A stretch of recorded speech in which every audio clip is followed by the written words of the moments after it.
सध्या आपण पाहतोय यामध्ये आपल्याला पाहायला मिळतंय की विधिमंडळाच्या बाहेरचं वातावरण तापलं आहे, परंतु आज हे काही विरोधकांमुळे नाही तर सत्ताधारी आज आंदोलन करताना दिसत आहेत। सत्ताधारी पक्षातील सर्व आमदार जे आहेत ते आता पायऱ्यांवरती दाखल झालेत आणि ते काँग्रेसच्या विरोधात आंदोलन करताना दिसत आहेत। खरं तर काल दिल्लीत सुद्धा भाजपकडून जे आपण पाहतोय काँग्रेस विरोधात आंदोलन करण्यात आलं होतं आणि आज राज्यातही सत्ताधारी पक्षाकडून महायुतीकडून जे आहे ते काँग्रेस विरोधात आक्रमक पवित्रा घेतला गेल्याचं पाहायला मिळत आहे। आंदोलन आणि घोषणाबाजी केली जाते।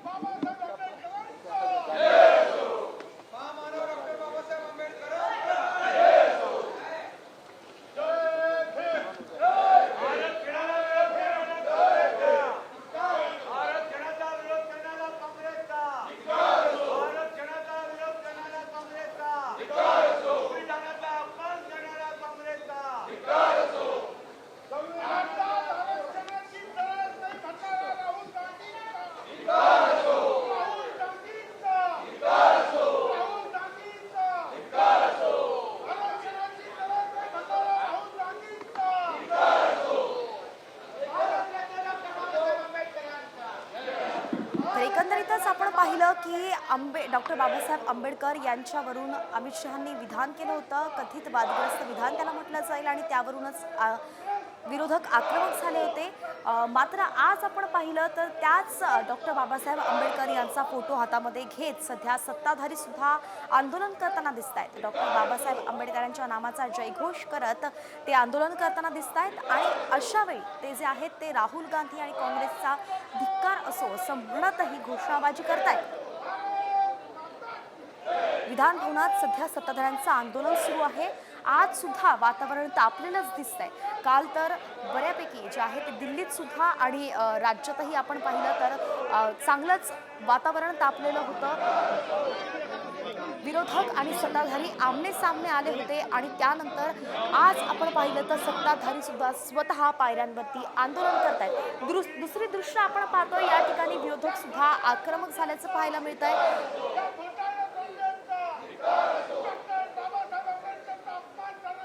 एफआयआर करण्यात आलेले आहे।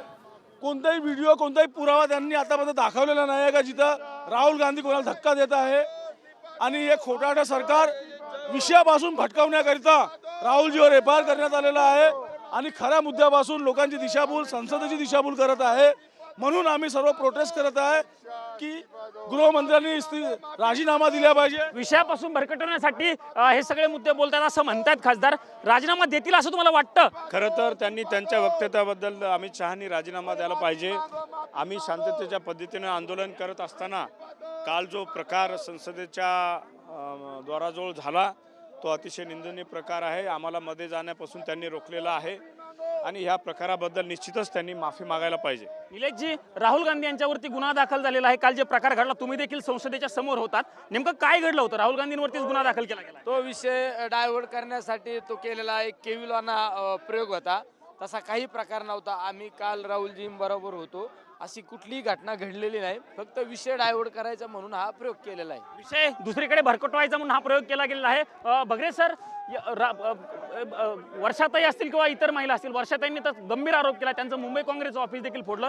मी दलित महिला आहे म्हणून माझं ऑफिस फोडलं असा गंभीर आरोप वर्षाताई गायकवाड यांनी केलेला आहे। मुंबईचं त्यांचं ऑफिस भाजपकडनं फोडलं गेलं का?